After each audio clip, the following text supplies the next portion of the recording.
Boa noite a todos. Vamos dar início à nossa atividade.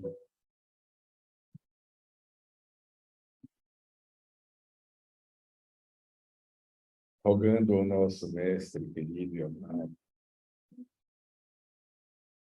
as bênçãos para a nossa atividade desta noite.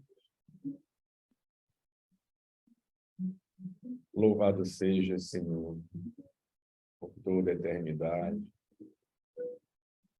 Louvado seja Deus, nosso Pai e Criador. Aqui nos reunimos em Teu nome, Mestre, sob as bênçãos da doutrina dos Espíritos, para juntos, no esforço coletivo, ajudando-nos mutuamente, conseguirmos dar um passo após o outro nesta nossa jornada encarnada, mas com o rumo certo, Senhor, de nos aproximarmos mais de Ti. Te rogamos inspiração para o nosso querido irmão Ivo, que nos dirigirá esta noite a palavra, proveniente do seu coração, conectado aos benfeitores espirituais do nosso querido mestre. E para todos nós, rogamos também a inspiração do ouvir, da ampliação das possibilidades de entendimento, de compreensão e de assimilação do conteúdo.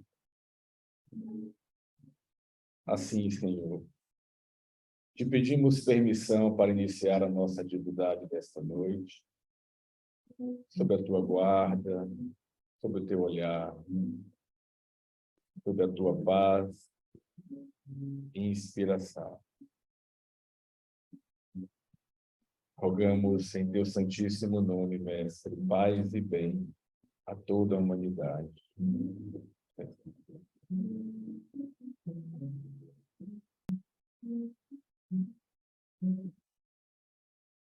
Mais uma vez, boa noite.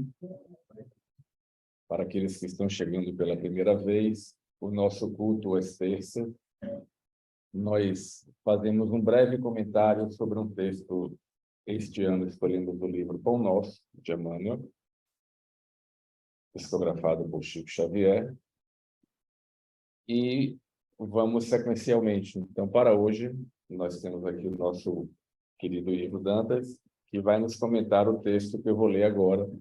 É o capítulo 25 do livro Pão Nosso, que Emmanuel intitulou esta página de Nas Estradas.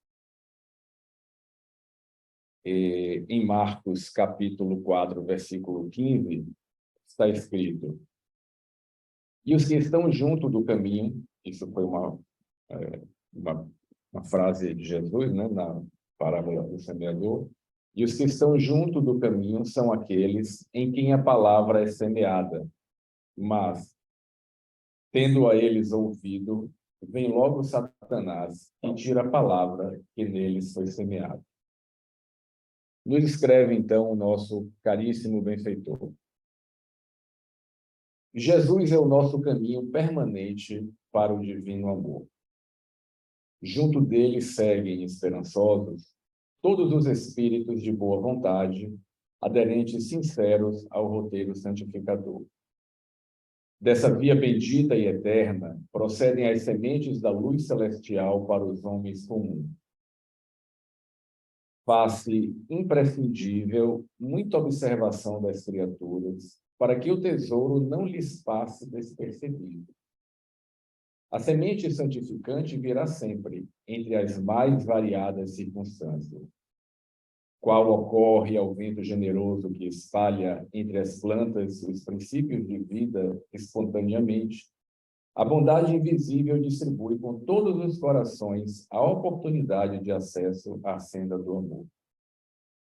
Quase sempre a centelha divina aparece nos acontecimentos vulgares de cada dia, num livro, numa particularidade insignificante do trabalho, na prestimosa observação de um amigo.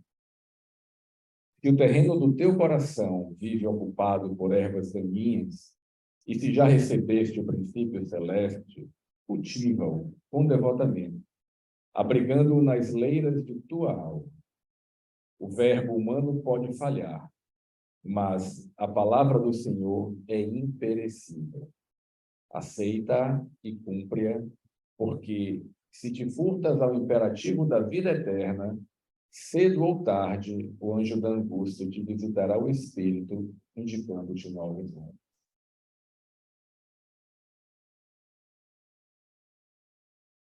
Boa noite, queridos irmãos, queridas irmãs. É sempre gratificante para a gente retornar aqui para momentos de reencontro. Aliás, Simval me permita uma ligeira brincadeira. O título desse texto é As Estradas, nas Estradas. As estradas nos trouxeram aqui hoje velhos companheiros e velhas companheiras, antigos companheiros nesse reencontro, que é muito gratificante para todos nós. Não é isso, Maria? Muito gratificante. Estamos nas estradas. Os nossos caminhos aqui e ali estão se cruzando. Bem mais ao nosso trabalho. Emmanuel nos traz, como o Simval nos apresentou, um versículo da parábola do semeador. Apenas um versículo que faz parte do texto final, da parte final da parábola, quando Jesus está explicando aos seus discípulos que não entenderam o sentido verdadeiro da parábola do semeador. Nós verificamos, quando vemos o texto, que Emmanuel incluiu por inteiro nesse texto, sem fazer uma alusão direta, objetiva, mas apenas na narrativa da sua mensagem, todo o teor da parábola do semeador. Toda a essência da parábola está contida nesse texto. Ele começa afirmando: Jesus é o nosso caminho permanente para o divino amor. Bem, a parábola nos diz que o semeador saiu a semear. E o semeador é ele. O grande e maior semeador é ele, Jesus. Ele já tinha dito, aliás, em outro momento: eu sou o caminho, a verdade e a vida. Então, Emmanuel reforça para nós que ele é o caminho permanente que leva a Deus. Essa parábola e o texto que está aqui exposto, referindo-se a ela de alguma sorte, nós poderíamos encontrar a ilustração desses ensinamentos se nós nos voltarmos para os textos dos evangelhos, segundo a narrativa dos evangelistas. Ali nós encontramos registros interessantes que se identificam com o teor da parábola do semeador. Observemos que aqui tem o semeador, a semente, estão aqui com o título de semeador, a semente, e a distribuição das sementes.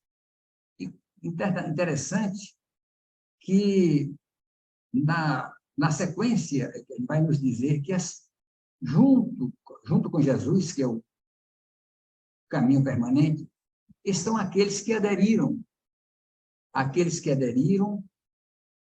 fundamentados na esperança da mensagem do Evangelho, espíritos de boa vontade que se mantiveram e se mantêm fiéis, segundo os ditames desses ensinamentos.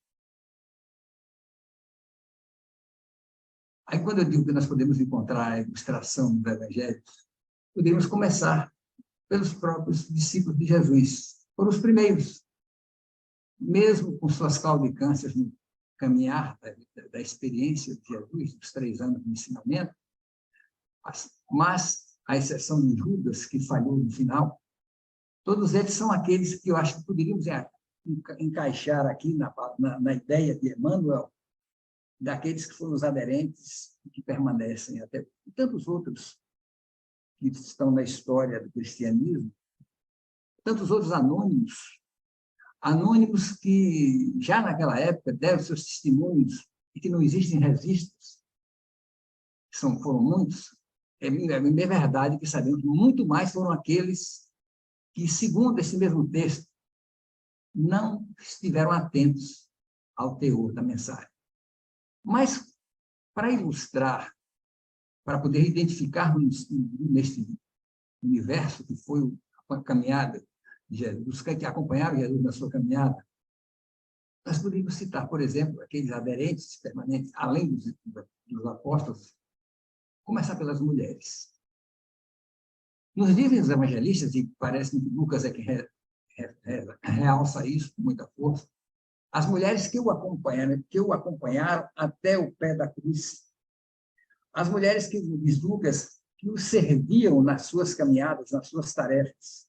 E a gente pode estar, além de Maria, sua mãe, a Mãe Santíssima, Maria de Magdala, Joana de Cusa, tem uma que se chama de Susana, não tem referência quem era Susana, mas Susana ela é referida, e tantas outras.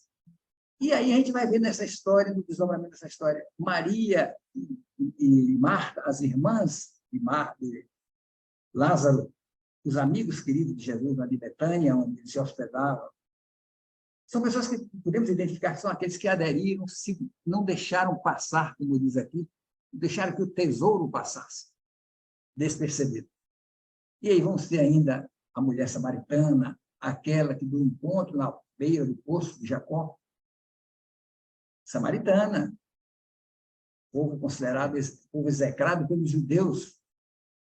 A rivalidade era muito grande, mas ela, depois que ela pôde apurar no contato com Jesus que aquele homem tinha o que oferecer, inclusive ofereceu a ela água que desce sedenta para a sede para toda a vida, depois de algumas informações que eles trocaram, e revelações que ele fez a respeito da vida dela, ela, como se diz no popular, ela segurou o peão na unha e acreditou em Jesus com todas as forças. Foram esses que aderiram desde antes.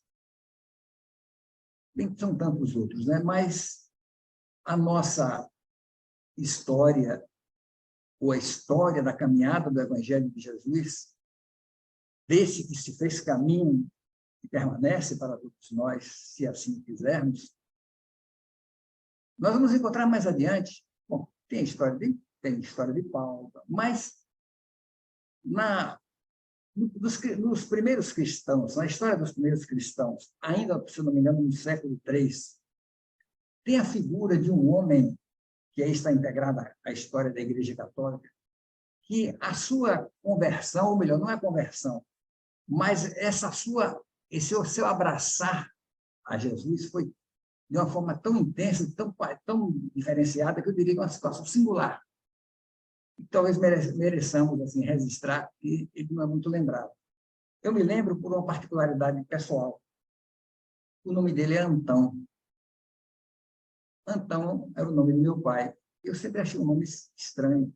Perguntava às vezes por que meus avós onde foram buscar esse nome.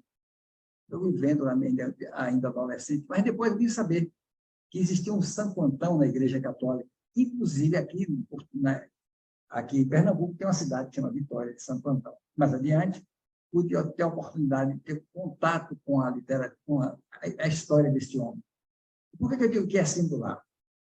Em verdade, ele era um africano, egípcio. Ele era filho de um homem que era considerado na sua região, na margem do Nilo, para a sociedade que ele vivia, agrária, das ofertas e dos caprichos do Nilo. O pai dele era considerado um homem rico naquela comunidade. Ele e uma irmã, um jovem de 20 anos, alto, esbelto, belo, considerado forte, vivia dentro de um cristianismo, digamos assim, seguindo regras do cristianismo que seu pai dava, muito rigorosas. Seu pai morreu. Ele ficou administrando o espólio do seu pai e buscando honrar seu pai, o trabalho, o esforço que seu pai exercia com muita austeridade, mas como católico. Não era, aliás, não existia igreja católica na época, era o cristianismo segundo a igreja muito forte. O pai morreu. Em determinado dia, ele na igreja dominical, na solenidade da igreja, ele ouviu o padre narrando na sua homilia, digamos assim, as partes do Evangelho, e diz assim, aquela parte que o jovem rico, né, procura o Senhor, o que posso fazer para conquistar a vida eterna e tal. E Jesus termina dizendo para mim, vende tudo que tens, vai, vende tudo que tens, distribui aos pobres, vem e segue.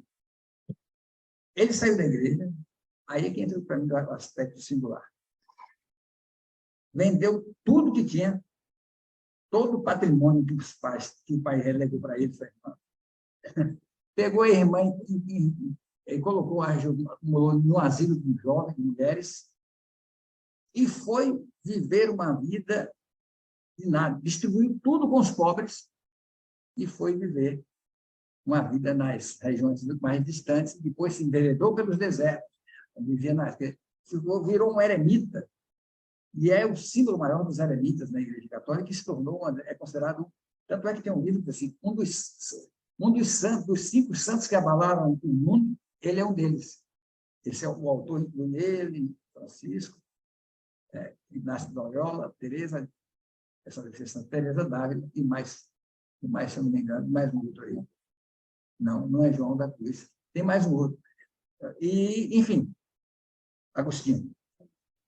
Este homem foi era um homem praticamente ignorante, um homem sem cultura, mas foi um homem que, digamos assim, fez uma mudança na sua vida radical.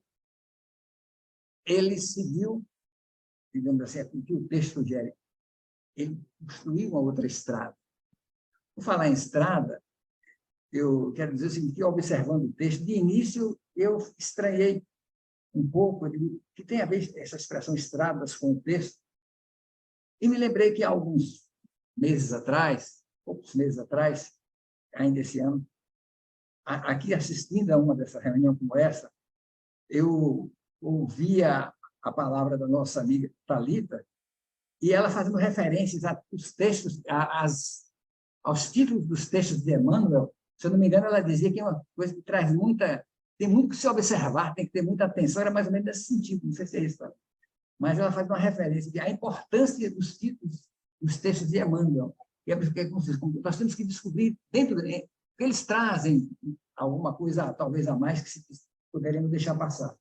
Então, observando que essa palavra, essa expressão, estradas dá uma ideia de uma coisa em aberto, fica em aberto. Quando, na verdade, o versículo da Bíblia é apenas um aspecto de parte da parábola do semeador. Mas, na medida que nós vamos vendo o texto, vamos vendo que ele vai construindo informações, mostrando que a intenção dele é ir mais além do que os esclarecimentos que se possa dar quanto à parábola do semeador, mas aos caminhos que devemos tomar, as estradas que podemos seguir e devemos seguir, se assim o quisermos. Quando ele diz o seguinte, aqui essa semente, aí voltando ao texto da parábola, essa semente que está contida na parábola, ela é distribuída permanentemente em todas as épocas para a humanidade, para todas as criaturas. Cabe-nos ter digamos assim, o esforço, o cuidado de não deixar passar despercebido esse tesouro que é o Evangelho de Jesus. O Evangelho que nos é oferecido. Se nós deixarmos despercebido, certamente, aí vamos ver, veja como volta a parábola. Certamente seremos como aqueles que deixaram, que receberam a palavra, e a palavra de Jesus na parábola, receberam a palavra e deixaram ela passar. Foram aqueles que deixaram as aves sair, a semente caiu pelo caminho, ou que não deixaram ela florescer, florescer e trazer frutos. Mas, quando ele se refere àqueles que aderiram e que seguram até hoje, que permanecem sendo fontes de inspiração e de repercussão do Evangelho de Jesus, nós poderemos identificar aí, trazemos a parábola novamente, veja como nos traz a parábola de forma indireta, identificar esses com aquele terreno fértil, onde a semente caiu e gerou frutos. Então, são esses que eu diria, são aqueles que até hoje permanecem e que continuam fortalecendo o Evangelho. E nós somos convidados para isso. Então, ele nos diz assim, que sempre a centelha divina aparece nos acontecimentos vulgares de cada dia, num livro, numa particularidade insignificante do trabalho, na prestimosa observação de amigos. É exatamente essas circunstâncias que muitas vezes nos escapam e que não foram assim, coisas que escaparam àqueles a que me referi do Evangelho. Eles seguraram. Veja, lembremos do caso, por exemplo, de Zaqueu. Zaqueu ouvia falar de Jesus, gostaria de conhecê-lo. Quando ele se apresenta, e Jesus o vê, Jesus diz, Zaqueu, desce desta árvore, nesta noite, preciso hospedar-me em tua casa. Sim, Jesus foi e hospedou-se na casa de Zaqueu. Ali houve um processo de transformação naquele homem. Podíamos dizer que, a partir dali, já foi Zaqueu que se hospedou nos confortos, nas luzes do Evangelho de Jesus. Afirma-se que ele seguiu Jesus dali para frente. Tantos outros assim fizeram, assim como dizem que a mulher era hemorroíça e tantos outros. Então, é dentro dessa visão que Emmanuel nos convida a refletir e não nos tornarmos aqueles que, distraidamente, ou movidos por outros interesses, como aqueles que, da parábola onde a semente caiu, deixou que os espinheiros focassem, ou que a terra, ou aqueles cuja terra não dava condição de florescer, sejamos como aqueles da terra fértil.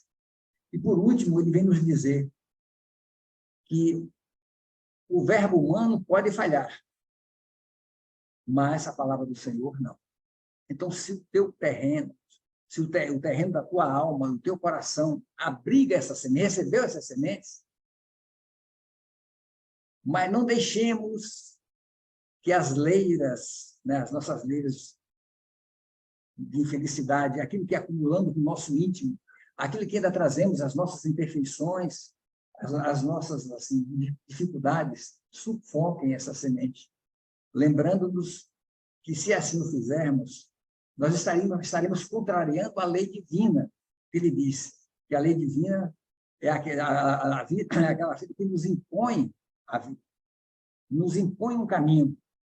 É a lei que é a lei da vida eterna, é a lei da evolução. Se nós nos contrapormos à lei da evolução, nós seremos assim, sofreremos as consequências dessas obstruções. Consequentemente, nós estaremos enfrentando esforços, enfrentando dificuldades maiores para que possamos ter novos rumos, construir novos rumos, adquirir novos rumos, aqueles rumos que nós não fizemos antes, aqueles caminhos que nós não optamos antes, que seria muito mais fácil, que era integrarmos a essa que eles chamam de via, essa via celestial, que é o próprio Evangelho, e optarmos pelo caminho do sofrimento. Então, nós vamos ter que buscar outras formas para construir as nossas estradas. Parece-me que esta mensagem nos comanda, nos induz, nos remete à parábola, ou ensinamento de Jesus, que fala sobre a porta estreita. Para que nós nos ajustemos a essas recomendações, para que não deixemos que o tesouro passe, que nós percamos a oportunidade, nós teremos que aprender a nos exercitar na caminhada do caminho estreito. É o caminho apertado, é o caminho mais apertado, mas é o caminho que nos leva à porta da salvação, ou seja, à porta da libertação, da conquista, na minha linguagem evangélica, seria da vida eterna. Se nós facilitarmos como esses a que Marcos se refere aqui na parábola, nós poderemos adentrar pelas estradas largas que nos levam em busca da porta larga, a porta larga que nos leva a sofrimentos maiores, ou seja, é a porta da perdição. Aí forma-se, então, dois caminhos, da salvação e o da perdição, na linguagem evangélica. Jesus é o caminho da salvação. Ele nos ensinou, nos recomendou o caminho da porta estreita, trilhar o caminho estreito que nos leva à porta estreita. Então, que o sigamos sem mais nenhuma dúvida, confiantes e que ele é o caminho, a verdade e a vida.